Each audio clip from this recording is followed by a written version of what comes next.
Support for the Lancast is provided by Winey Way Books and Pennsylvania College of Art and Design.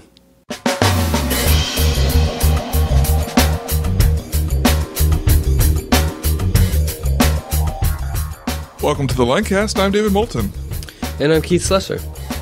This episode, we spoke with author and runner Janet Oberholtzer.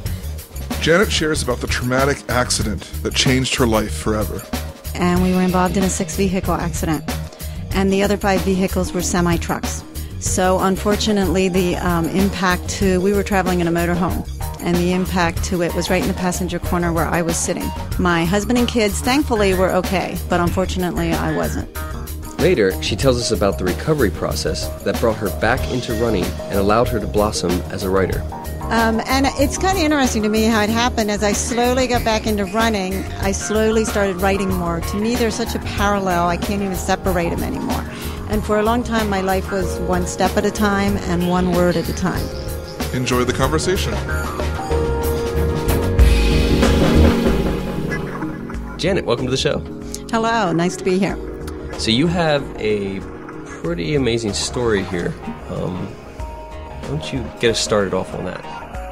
Well, roughly about 8 years ago, I was traveling with my family, husband and 3 kids, and we were actually in California, so the other end of the country, and we were involved in a 6-vehicle accident. And the other 5 vehicles were semi-trucks. So unfortunately, the impact to, we were traveling in a motorhome, and the impact to it was right in the passenger corner where I was sitting. My husband and kids, thankfully, were okay, but unfortunately, I wasn't. What kind of thing happened to cause this accident? Well, at the time, nobody was sure, but because there was 5 trucks involved over the next course of a couple years, there was a lot of legal stuff that happened. And the good thing about that was that we found out exactly what happened. And it was 2 truck drivers, truck driver number 2 and number 3, that just caused a chain reaction. They both made an error, and it resulted in the other trucks hitting each other and then the impact of happening to the motorhome. I don't remember the accident, so anything I know of it is either what I've read in news reports or from my husband, and then I got to meet the paramedics at one point, and they gave me information too. But I was with it right when it happened, but I don't have any memory. I did the typical parent thing and asked if the boys are okay, and asked what happened, and then I lost consciousness. What kind of injuries did you get as a result of this accident? Well, I woke up about 12 days later. When I lost consciousness, they then put me in a medical coma because my body was that traumatized. It's the only way they could keep me stable. For about 48 hours, it was life-threatening. And when I woke up is when I started finding all this out. Obviously, I didn't know anything that was going on at the time. The injuries started at my ribs. I broke a rib, which punctured a lung. So that put me on a breathing machine for 10 days. And then from the waist down, almost every area was either broken or bruised or soft tissue wounds. I had at least a dozen fractures. They called my pelvis, I didn't know doctors use words like this, but they called my pelvis Humpty Dumpty because it was so shattered and they weren't sure how it would heal at the time. The other thing I found out when I woke up, and this was really odd, when they started changing dressings and they changed the dressing on my right side. And I said, well, what's that incision from? And they said, oh, that's where we put the rod into your femur, because my femur was totally shattered. And it felt really weird, like one of those bad B-rated movies where they knock you out and do experiments on you when you're asleep, because I'm like, you put a rod in me? Like, it just felt odd. Obviously, they had to for my leg, and, it works well now, but it was just really weird waking up and finding out. It took a week or 2 till I really was able to understand all that happened, but to realize that my whole lower body was injured and was going to be a long road to recovery.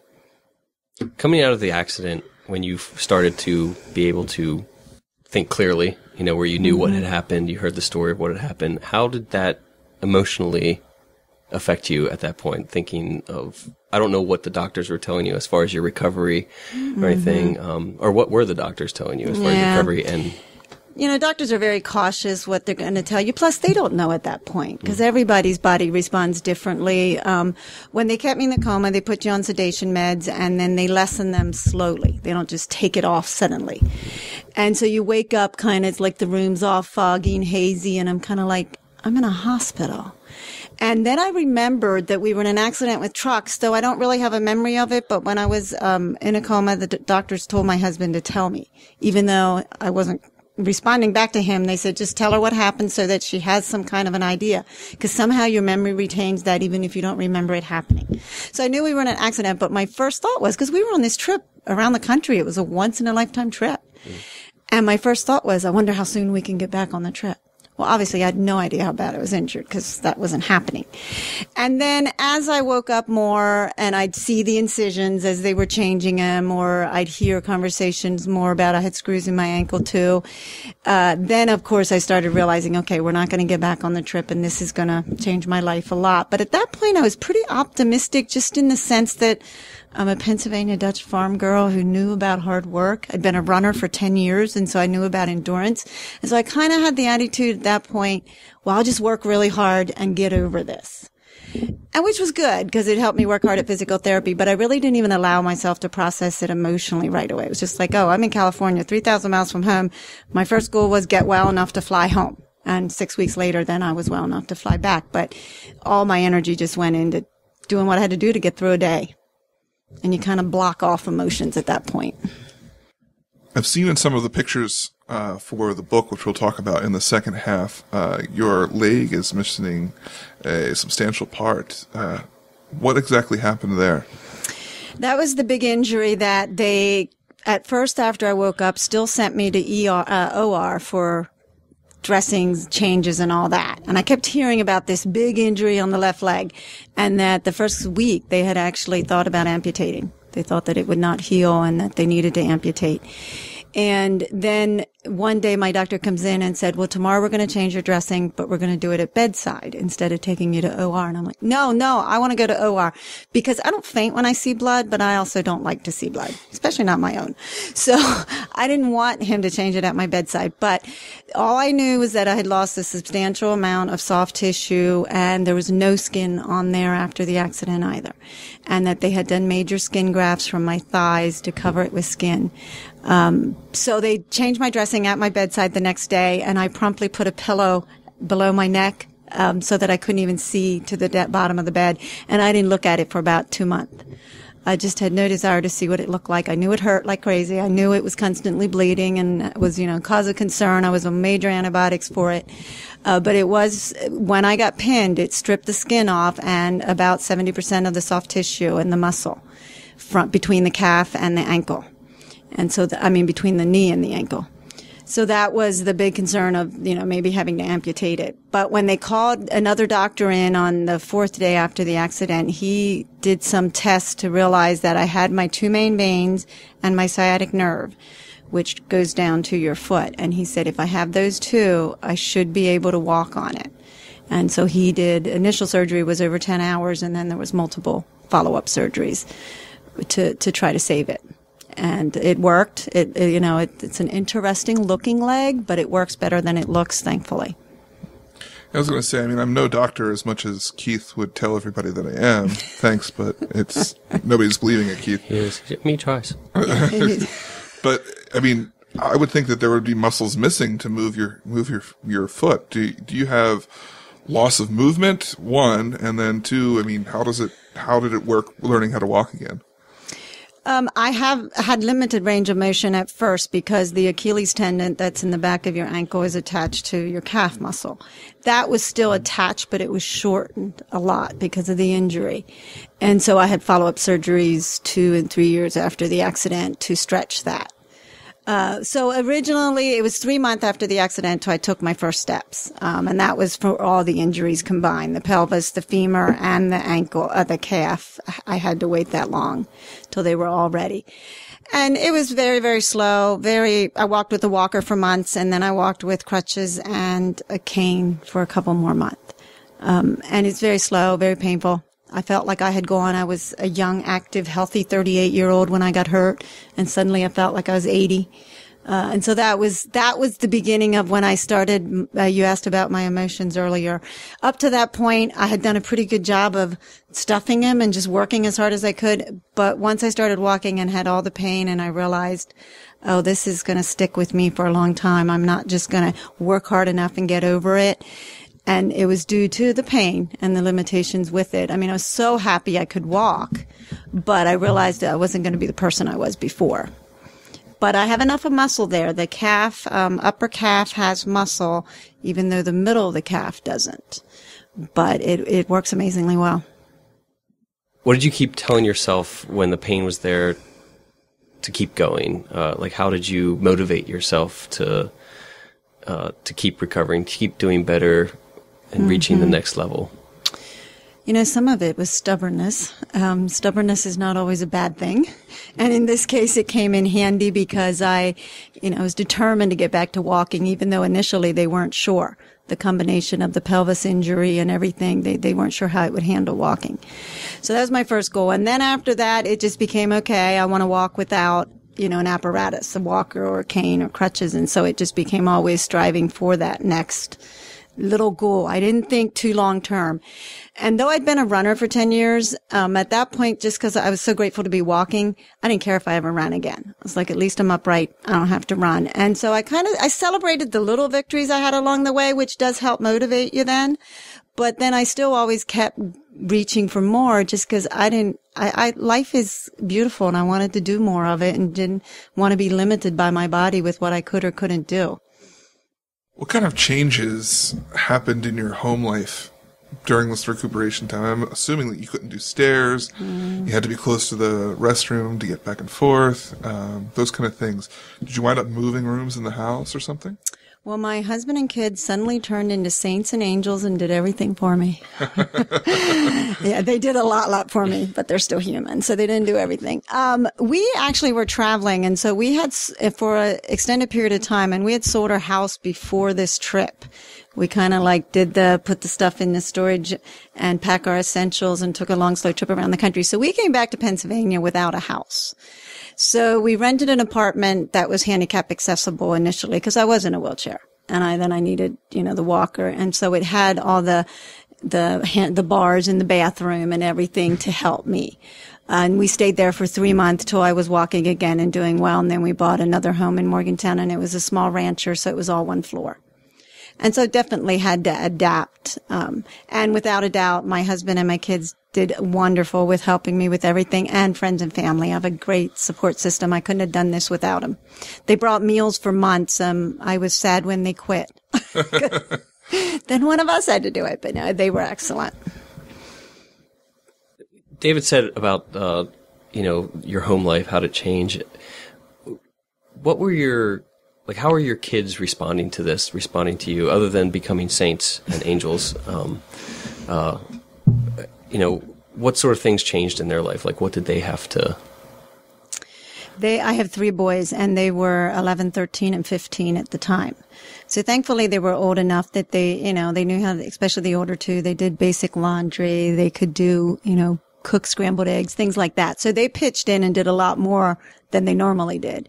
And I think they obviously had to adjust to a mother who couldn't do what she did before. I was always the active mom, and we'd bike and hike and things like that. And now instead it was, movies and that. But they really did well. I really can't, I've always been amazed with how well they adapted to it and adjusted to it.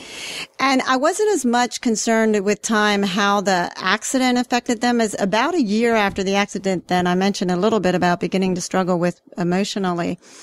I began struggling with depression severely. And that totally took me off guard. I saw this as a physical accident, physical injuries that I had to overcome. And that was about it. I didn't realize how much it would affect my emotions. And it was because my life suddenly changed. I couldn't do what I did before. Even once I got back to walking fairly well, going to the grocery store was an exhausting trip. And that was all I could do that day. And then I'd be back on the recliner for hours. And I didn't know how to handle the big lifestyle changes. And so for almost 2 years, I struggled severely with depression and didn't even realize how severe it was until thankfully, my husband and friends kicked me to a counselor eventually that, they didn't even really have to kick me because I was so ready to go because I realized I was miserable and life's too short to be miserable. And I had, professional doctors help me with my physical injuries. So when I'm struggling emotionally, I knew I needed professional help. And so went to a counselor. And once I began that journey of processing the trauma, because I had no idea how much a trauma like that affects all of you. Once I began that, then I was concerned how much my depression affected the boys, because I was so emotionally withdrawn for a time. And so, of course, we've had conversations about that, and they seem to be doing well. You know, we've worked through the times when I really wasn't a part of their life, because I was on the couch mad and angry and depressed, wishing I would have died. But thankfully, to some good counselors and good support, I slowly processed it and realized, just allowed myself to heal emotionally. I allowed myself to grieve what I lost. I mean, nobody died in our accident, but I lost the person I was before. And so my counselor made me realize you have to grieve things like that. And then just slowly began, okay, I'm not the person I was before, but who am I and what can I do today? And then slowly began that journey to what do I have that I can still make life worth living. Now, I know that you said that your sons were saints, but they were also boys, and we all know that boys will be boys. How did you deal with discipline when you were unable to really get up and enforce things? That's a good question. I think because they weren't toddlers or even, they were 11, 13, and 15, some of the toughest discipline issues had been dealt with before, probably. At this point, it's what do? You take away the TV for a day, or as they got older, it was, Xbox or whatever it was way back then. But, I think it was issues like that I was still there mentally and emotionally, and I could deal with it that way. And I guess my husband must have taken over with some of that, because I don't really remember that being a big issue. Or else my kids just were spoiled. Maybe that's what it was. Oh, boy. Well, we're going to head to break, and when we come back, we'll have more with Janet. Winding Way Books has been a major supporter of us here at the Lancast, and Melody has a great deal that we'd like to share with you. Right now, with any purchase of $25 or more, you can get a $5 gift card from a number of different Lancaster businesses. So make sure you take advantage of this great deal and come on down to Winding Way Books, located at 106 West Chestnut Street in Lancaster, Pennsylvania.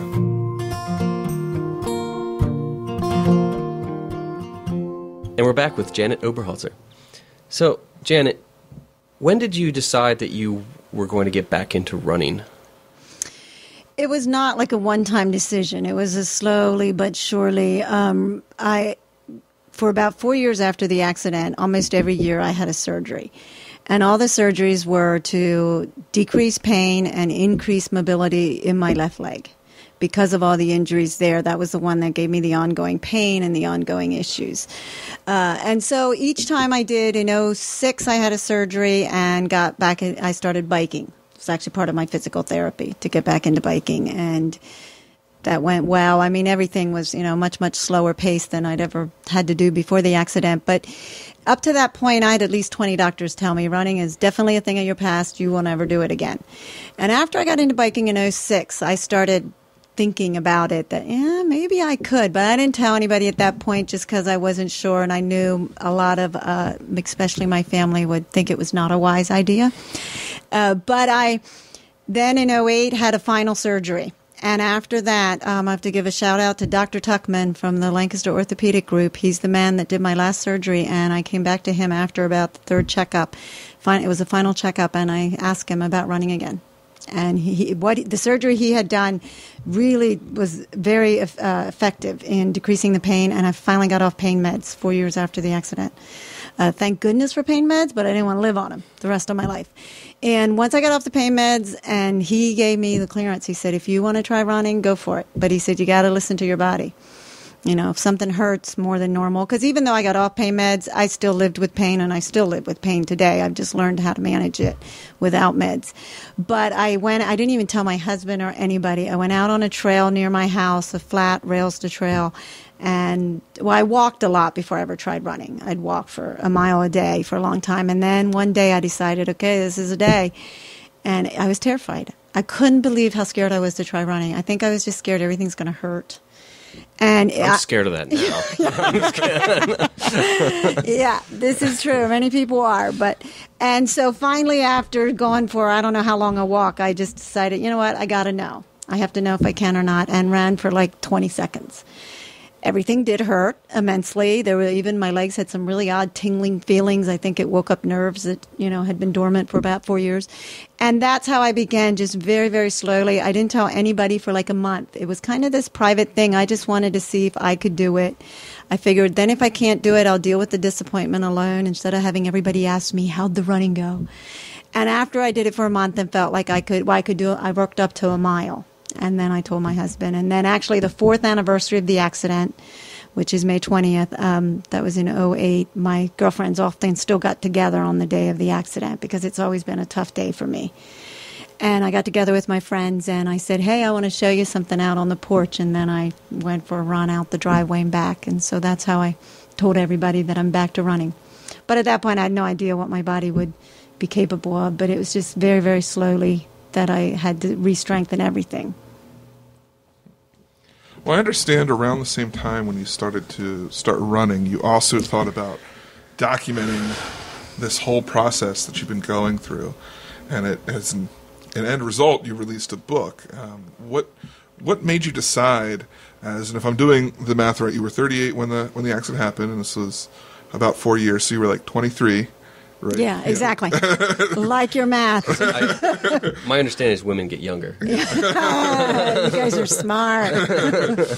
And you decided to also, with all the work that you're doing just on yourself, to also write this book. What made you decide to do that? I've been an avid reader since I was a little kid, and I always had this dream of someday writing a book, but I kind of thought it might be when I'm retired. Way in the future. Well, then after I got hurt, a couple people, like my mom, kept saying, you ought to write your story, you ought to write your story. And I would stop and start 600 times and decide it's too tough. And it's kind of interesting to me how it happened. As I slowly got back into running, I slowly started writing more. To me, there's such a parallel, I can't even separate them anymore. And for a long time, my life was one step at a time and one word at a time. Because a book is 75,000 words. Actually, to be exact, this one is 75,462, in case you care. Who's counting? Yeah. Who's counting? Yeah. And if somebody counts, they might actually find I'm wrong. Who knows? But it looks so overwhelming. You don't write a book in a day, and you don't train to run far in a day. And so it really was. Both were simultaneously. Where as I got stronger physically, I also got stronger emotionally and became more, determined. Okay, I'm going to try to write my story. And some of it stemmed from how much I struggle with depression. And when I did struggle with depression, I realized I felt so alone, even though I knew I wasn't. I knew there's other people out there that struggled too, because most of our experiences are shared by somebody. But I decided I want to write the book so that I can, somebody else that might be struggling with a big physical issue or any loss in life, that they might realize some of their feelings of depression and the emotional roller coaster, that they're not alone, that somebody else has gone through it and survived and come out of it, and that you can move through that. So that was some of the drive behind the book, was to, obviously help other people with it. So just one question comes to mind with that. How did you write while you were running? Was just... I should have had the latest iPhone, and I could have just talked to her, couldn't I have? Yeah. No, it's, do the mile and come in and sit on the recliner. And I actually got a very comfortable recliner that has a laptop desk and all, because of my injury to my left leg. Even with the running, my ankle still swells a lot because I lost the capillary veins that bring your fluids back up. And so even to this day, I can't have it hanging down more than 2 hours at a time until I have excruciating pain. And so writing was always done with my leg lifted up on this recliner. Actually, both legs, though the left leg needed it the most. And so, it really did work well that I still got exercise, because I'd get out there roughly every other day. And then I would come home and tackle the book. And I don't have an education in writing, and so I debated going back to school for that. But we live in a great time. I took classes online, connected with some local writing groups. And so I got pulled more people in to help me with the process, because I knew that, my writing needed a little tweaking. I've got to say that I'm feeling like I need to really step it up a little bit, because, I struggle getting up at 7 in the morning to exercise for 20 minutes. and I have a hard time, doing doing Facebook statuses. Well, see, the cool thing is when you run, then you have something to put on your Facebook. Right, exactly. There we go. That's what I'll do. I'll run. We got some pretty neat pictures of Janet running through the finish line. So maybe we'll frame that and like have her sign it. Yeah, That's like a big like every morning when I get up. Oh, I don't feel like. Janet did it. I can't. There is something about running that keeps me sane. I can't even explain what it is, but it, obviously it's good physically, but it also works emotionally. It just keeps me balanced, and I think everybody has to find their thing. I don't think everybody has to run. I'm never going to write a book that says, thou shalt run.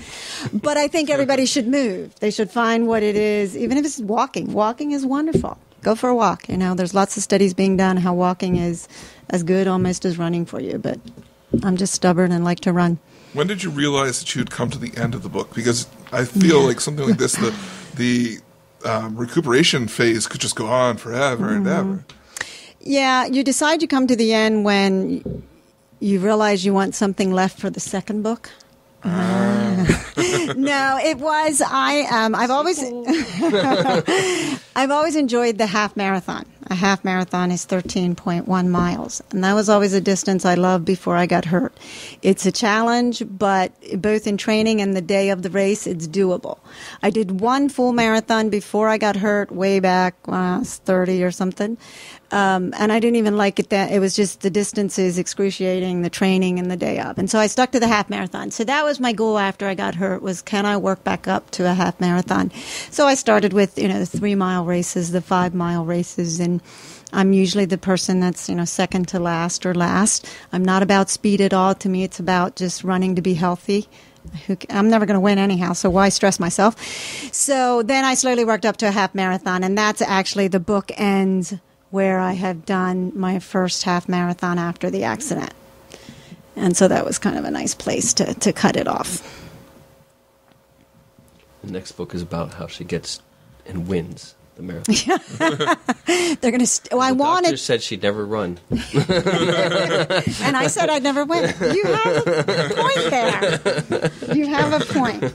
Well, I did 4 half marathons in the last year to see how my body holds up under continual training. And I need to say one thing about my running. When I got back to running, I tried to continue a run, and I actually re-injured my left foot a little bit. And so I backed off and do the Jeff Galloway run, walk, run method, where I run 3 minutes, walk a minute. So you could get up at 7 a.m. to do that. And so I do that the whole way through, for the half marathons. And so I did 4 half marathons this last year, doing the 3-1 the whole time, and I felt good.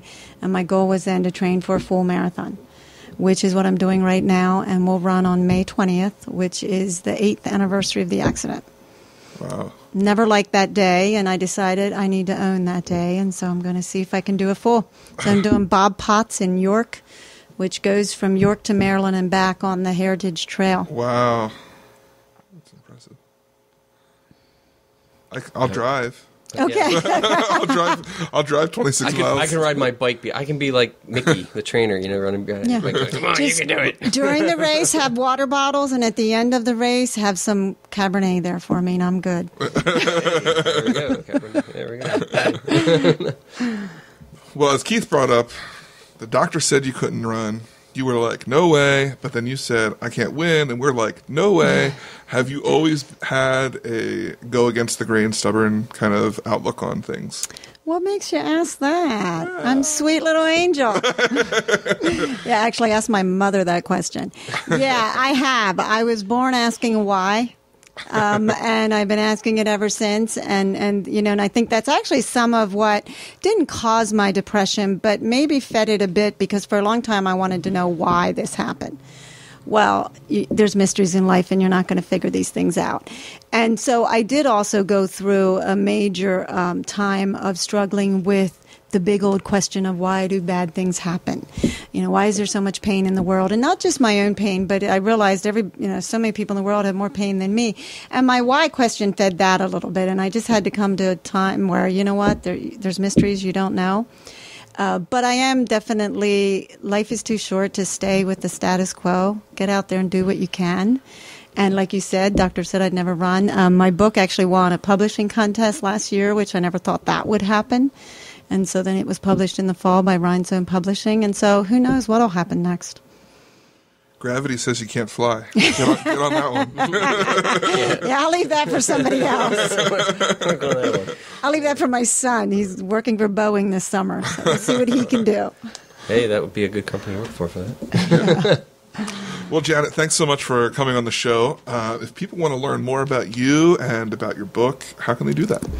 My website is mylegstory.com or janetober.com. They both take you to the same place. When people ask me why I got back into running, I always said, because I can. And so my book is titled Because I Can, and that's the title of my website, too. The book is available on there. It's available on Kindle, Nook, and iPad. And I blog about 3-4 days a week, and it's related to anything to have a healthy body, mind, and spirit.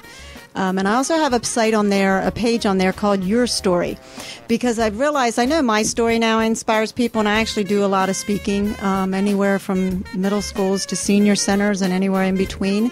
I tell the gist of my story, and then I tailor it to my audience. But I love hearing other people's stories of things that they have overcome. And so I've started a page called Your Story where people can come and share their story. And I just put that up like a week or two ago, and I have had a couple stories told already, and that's been really neat to have that interaction with my readers, with my viewers. And so I'd love to hear from people. Well, we'll have all those links in the show note as usual. Thank you for being on the show. Thank you for having me. We hope you've been enjoying the Lancast. This episode was produced by myself, David Moulton, with show notes by Keith and Lauren Slusser. All pertinent links to this episode can be found in the show notes at thelancast.com. If you specifically liked this episode, we ask that you consider making a donation. Every little bit helps. Even $1 a show can keep us going. If you'd like to help support us, you can do so by going to thelancast.com/donate. And don't forget to subscribe in iTunes and tell a friend about the show. So, for the Lancast, I'm David Moulton. And I'm Keith Slusser. Asking, are you in the cast?